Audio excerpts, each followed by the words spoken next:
د افغانستان په ټولو ولایتونو کې د نوري فایبر نیټ د قطع کولو پریکړه شوې ده. بي بي سي پښتو د باوري سرچینو له قوله لیکلي چې د نوري فایبر بندیز پریکړه په ټولو ولایتونو کې تطبیقیږي او دغه پریکړه په شفاهي ډول نږدې 2 اونۍ وړاندې کندهار کې د زونونو والیانو په غونډه کې شوې چې پکې د بلخ، کندهار، هرات او ننګرهار والیانو ګډون درلوده. سرچینو ویلي چې د اوږدمهالي حل لپاره په کابل کې د چارو ادارې په مشرۍ یوې کمیټې ته دنده سپارل شوې چې پر بدیل غور وکړي.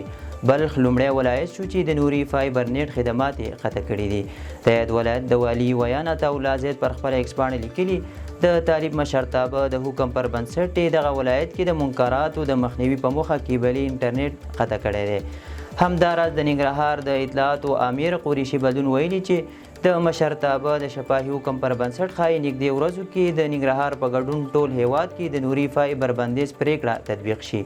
هغه پر خپله فیسبوک پاڼه لیکلي چې ځینو انټرنیټي اپلیکیشنونو د ټولنې پر روان اقتصادي، فرهنګي او دیني اساساتو ناوړه اغیزه کړې، ځوانه طبقه یې له یو ډول ذهني شکنجې سره مخ او د پرمختګ مخه یې ډب کړې ده. د نوموړي په وینا کوم کارونه چې انټرنیټ پورې تړلي دي د هغې لپاره د بدیلو لارو پر لټولو، د برقي آلو او نړیوالو اپلیکیشنونو پر تصفیه کولو کار روان دی تر څو د افغانستان له محتوا سره سمو نشراتو ته فضا اماده شي. افغانستان کې بانکونه، د برېښنایي تذکرو او مهمو ادارو ډیرې چارې چټک انټرنیټ ته اړتیا لري چې پر نوري فایبر چلیږي.